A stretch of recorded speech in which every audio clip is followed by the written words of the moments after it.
3 shtetase të huaja dhe 2 shtetase të Maqedonisë janë hasur në vendngjarje nga ana e policisë duke punuar ilegalisht në një lokal nate në fshatin Çegran. Policia njoftoi se aksioni ishte realizuar të mërkurën në mbrëmje nga ora 23 deri në ora 1 të pasmesnatës në objektin hotelier Export-Import, pronë e 32 vjeçarit me inicialet BN nga ky fshat.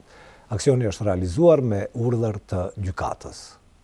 Numër i madh i shtetaseve të huaja punojnë ilegalisht në për objektet hoteliere në regionin më të gjerë të Gostivarit. Kjo ka bërë organet kompetente që të realizojnë një sër aktivitetesh për kapjen e tyre në vendngjarje dhe më pas deportimin në për vendet nga edhe vinë. Një aksion i këtill nga ana e përfaqësuesve të stacionit policor në Gostivar është realizuar mbrëm nga ora 23 deri në orën 1 pas mesnate në objektin hotelier Export-Import që gjendet në fshatin Çegran, pronë 32 vjeçarit me inicialet BN nga ky fshat.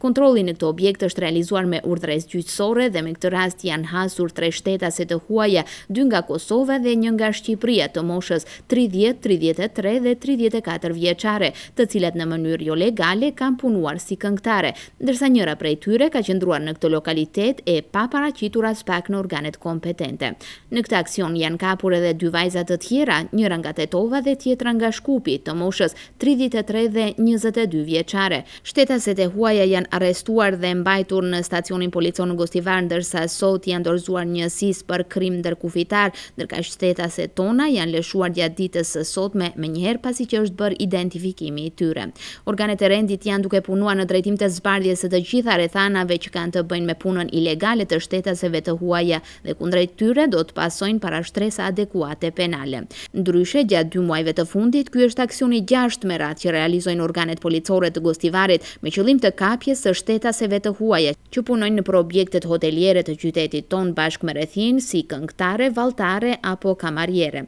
Në total deri më tani janë kapur gjithsej 14 vajza që kanë punuar ilegalisht në këto ambiente dhe për të gjitha janë përgatitur gjoba konform ligjit. Nga sektori i punëve të brendshme njoftojnë se aksionet e këtilla do të vazhdojnë edhe gjatë periudhës në vijim derisa të pastrojnë të gjitha objektet hoteliere nga puna e vajzave që ilegalisht qëndrojnë në vendin ton apo që keq përdorin qëndrimin e tyre turistik për të punuar në për lokale nate në vendin ton. Fatkeqësia qëndron në faktin se në disa objekte të këtilla vajzat e deportuara në vendin e tyre zëvendësohen me vajza të tjera posa e kthen shpinën policia dhe kjo ka aktualizuar nevojën që kontrollet e këtilla të përfshin edhe objektet që njëherë kanë qenë në listat e aksioneve policore.